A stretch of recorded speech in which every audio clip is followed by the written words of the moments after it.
नमस्कार विद्यार्थी मित्रांनो, आरोग्य विभाग भरती सन 2023 मध्ये खूप काही विद्यार्थ्यांना कन्फ्युजन होत आहे की मेरिट नेमका किती लागणार आहे.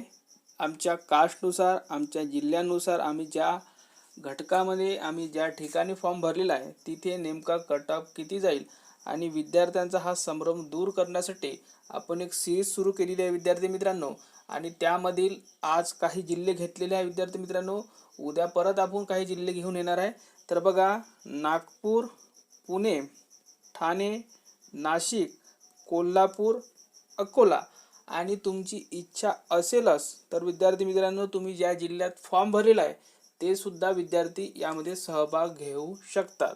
तो सहभाग कसा घ्यायचा आहे, तुम्हाला कट ऑफ कशा पद्धतीने माहिती होईल, मेरिट किती जाईल ते कसं माहिती होईल, तर तुम्हाला आपण या व्हिडिओमध्ये संपूर्ण माहिती सांगणार आहे. मेरिट स्वतःचा तुम्ही स्वतः काढू शकता विद्यार्थी मित्रांनो. पुढे अभ्यास करायचा काय की याच परीक्षेवर अवलंबून राहायचं, तुम्हाला जवळपास 80% इथे क्लिअर होऊन जाईल. किंवा तुम्हाला हे तरी माहिती होईल की आपला अभ्यास कुठे कमी पडलेला आहे, किती मार्कने आपण मागे राहिलेलो आहे आपल्या कास्टमध्ये, आपल्या कॉम्पिटिशनमध्ये, आपल्या जिल्ह्यामध्ये किती कॉम्पिटिशन होतं ते तुम्हाला कळून जाणार आहे. तर सर्वप्रथम विद्यार्थी मित्रांनो, चॅनलवर नवीन असाल तर चॅनलला सबस्क्राईब करून घ्या आणि बेल आयकॉन दाबायला विसरू नका, त्यामुळेच तुम्हाला सर्वात आधी नोटिफिकेशन पोहोचणार आहे. तर बघा विद्यार्थी मित्रांनो, आपण जे जिल्हे लिहिलेले आहे इथे त्या विद्यार्थ्यांनी खास करून लक्षपूर्वक ऐकायचं आहे.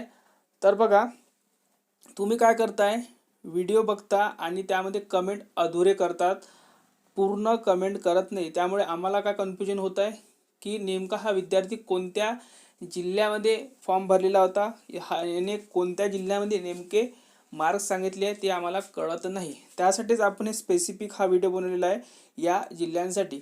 तर बघा, उदाहरणार्थ तुम्ही कोल्हापूरला फॉर्म भरलेला असेल किंवा उदाहरणार्थ तुम्ही अकोल्याला फॉर्म भरलेला असेल आरोग्य विभागामध्ये कोणत्याही पोस्टसाठी. तर बघा, उदाहरणार्थ तुम्ही एका पोस्टसाठी भरलेला आहे गट डच्या, ठीक आहे, ग्रुप डीच्या फॉर्मसाठी फॉर्म भरलेला आहे अकोल्याला.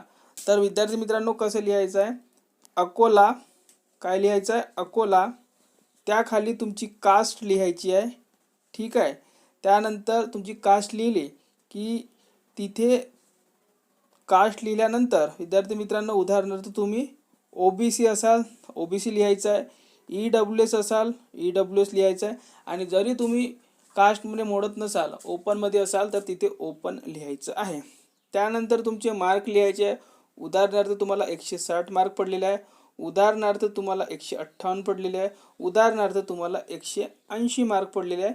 जितके पण मार्क पडलेले असेल ते बिंदास कमेंट करायचे आहे. तुम्हाला 100 जरी मार्क असेल तरी पण कमेंट करायची आहे. त्यामुळे काय होईल, आपल्याला कट ऑफ काढायला सोपे जाणार आहे, ठीक आहे. आपल्या 3 बाबी क्लिअर झाल्या, जिल्हा, कास्ट, त्यानंतर तुमचे मार्क. त्याच्या खाली काय लिहायचं विद्यार्थी मित्रांनो, मेल किंवा फिमेल. जर तुम्ही मेल असाल तर मेल लिहायचं आहे, फिमेल असाल तर फिमेल लिहायचं आहे. त्यानंतर जर तुम्ही कोणत्या समांतर आरक्षणमधून फॉर्म भरलेला असेल, उदाहरणार्थ तुम्ही स्पोर्टमधून फॉर्म भरला आहे, उदाहरणार्थ तुम्ही प्रकल्पग्रस्तामधून फॉर्म भरला, उदाहरणार्थ तुम्ही भूकंपग्रस्तामधून फॉर्म भरलेला आहे, तर ते क्लिअर लिहायचं आहे. त्यानंतर विद्यार्थी मित्रांनो, हे सर्व कमेंट आपण ॲनालिसिस करणारा विद्यार्थी मित्रांनो, आणि सोबतच पोस्ट कोणती होती तुमची, उदाहरणार्थ तुम्ही गट ड साठी भरला आहे, ग्रुप सी साठी भरला आहे किंवा कोणत्याही टेक्निकल पोस्टसाठी भरला आहे, ते क्लिअर कट तिथे मेन्शन असायला पाहिजे. आपण जास्तीत जास्त यावर कमेंट आली की नेक्स्ट व्हिडिओमध्ये आपण कट ऑफ सांगणार आहे, आणि उद्या परत उरलेले जेवढे काही जिल्हे आहे ते घेऊन येणारा विद्यार्थी मित्रांनो. तर जास्तीत जास्त व्हिडिओ शेअर करा, लाईक करा आणि कमेंट करायला विसरू नका. धन्यवाद.